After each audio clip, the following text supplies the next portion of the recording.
This is one of the most universal feelings of joy on the planet, a moment of sweetness, a moment of comfort, a simple pleasure we all know. But what if I told you that this was once this, that this sweet treat was once more valuable than gold, and that drinking it was a privilege reserved for kings and warriors on pain of death? Our story begins not in a factory, but in the misty, sacred jungles of Mesoamerica. The cacao tree was seen as a divine gift by the Maya and Aztecs. They actually called it the food of the gods. How wild is that? This wasn't just food, it was cash and influence. Picture hitting the market and paying for your groceries with beans. Not just any beans, cacao beans. A basket of corn might cost you a handful. 3 ripe avocados, a hefty turkey, and a whole bag of beans for a solid meal. Sounds good, right? And if you were lucky enough to be royalty, a high priest, or an elite warrior, you didn't just spend these beans, you drank them. But forget what you know about chocolate.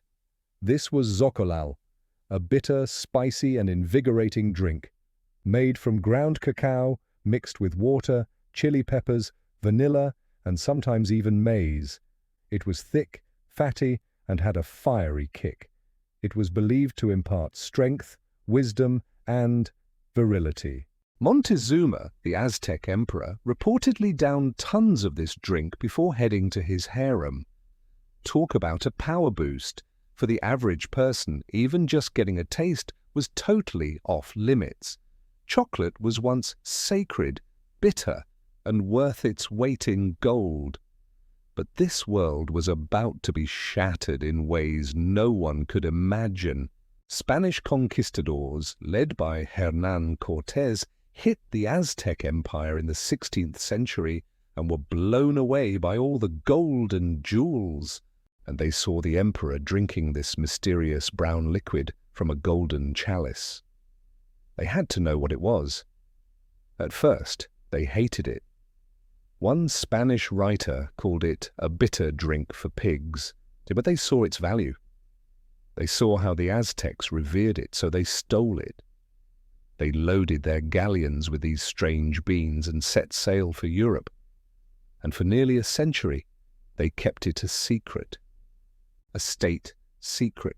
So how did this bitter, sacred food of the gods lose its divinity and find its way into the pocket of every child on earth? The answer is a story of secrecy, industrial revolution, and one woman's very, very sweet tooth.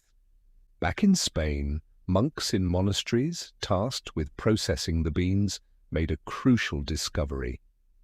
They tried adding something the Aztecs didn't have in abundance: sugar. And just like that, chocolate became palatable to the European tongue.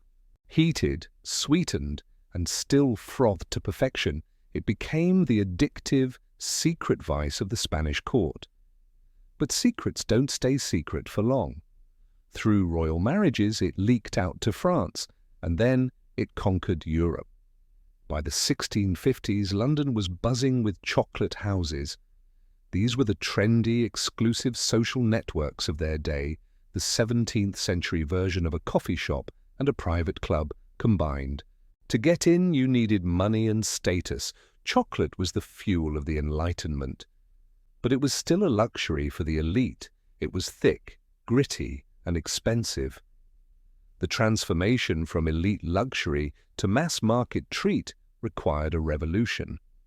And it happened in the 19th century, thanks to a series of brilliant, and often rival, inventors. First, in 1828, a Dutch chemist named Coenraad van Houten invented the hydraulic cocoa press. This machine squeezed the natural cocoa butter out of the roasted beans, leaving behind a dry cake that could be pulverized into a fine, consistent cocoa powder. This made chocolate both cheaper and more consistent to produce. For the first time, the world was introduced to Dutch cocoa. But the real magic, the moment that created the smooth, silky, melt-in-your-mouth chocolate we know today, came from Switzerland. In 1879, Rodolphe Lindt invented the conching machine. This machine stirred and aerated the chocolate for hours, sometimes days, driving off acidic flavors and creating an impossibly smooth texture. The era of gritty chocolate was over. The era of the chocolate bar had begun. Names we know today, Fry, Cadbury, Nestlé, Hershey, leapt into action. They industrialized the process, marketing chocolate not just as a drink, but as a solid food, an energy bar, a token of love, and a comfort for soldiers at war. Chocolate was now for everyone. But this democratization of chocolate came with a bitter aftertaste, a dark side to the sweet. The insatiable demand for cheap cacao led to horrific abuses on plantations in West Africa and South America, reliant on slave and child labor. This is a tragic and inextricable part of chocolate's story, a legacy that the industry still grapples with today. The joy of this global treat was, for too long, built on a foundation of profound suffering. So, what is it about this substance that has driven such an obsession for millennia? Well, it turns out there's a chemistry to love. Chocolate is a complex cocktail of psychoactive compounds. There's a little theobromine, a gentle stimulant. There's phenylethylamine, the so-called love chemical. And there's anandamide, a neurotransmitter that targets the same brain receptors as cannabis. Now, before you get too excited, you'd need to eat your body weight in chocolate to get any real high. But the combination is undeniable. It's a perfect, legal, mood-enhancing drug. And our love affair continues to evolve. In recent years, we've come full circle with the bean-to-bar movement. Small craft chocolatiers are now treating the cacao bean like a wine grape, celebrating its terroir, the unique flavor notes that come from the soil and climate of a specific region. We're once again appreciating chocolate not just as a candy, but as a complex, nuanced food worthy of reverence.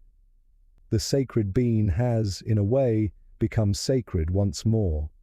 So, you've seen chocolate's epic journey from the sacrificial temples of the Aztecs to the factory floor and into our hearts. But the story isn't over. The future of chocolate is being written right now, in labs, in craft kitchens, and in your own home. Feeling a powerful, ancient craving? We get it. Your brain is hardwired for this stuff. But before you raid the pantry, we have a challenge for you. We challenge you to try a piece of chocolate you've never had before. Is it a 70% dark bar from Madagascar with fruity notes, a craft chocolate bar with sea salt, or maybe even a traditional stone-ground disc with chili to taste what Montezuma experienced? Go on a mini adventure. Then tell us all about it. What did you try? What did it taste like? Did you love it or hate it? Tell us your chocolate adventure in the comments below. If you enjoyed this deep dive into the world's favorite treat, you have to see what we're cooking up next. We're unpacking the wild histories of coffee, spices, and cheese. Trust me, you do not want to miss it. So, to join our community of curious minds, hit that subscribe button and ring the notification bell so you don't miss a single delicious detail. And if you learned something today, liking this video is the best way to tell the YouTube algorithm, more of this, please. It genuinely helps us bring you more incredible stories from history.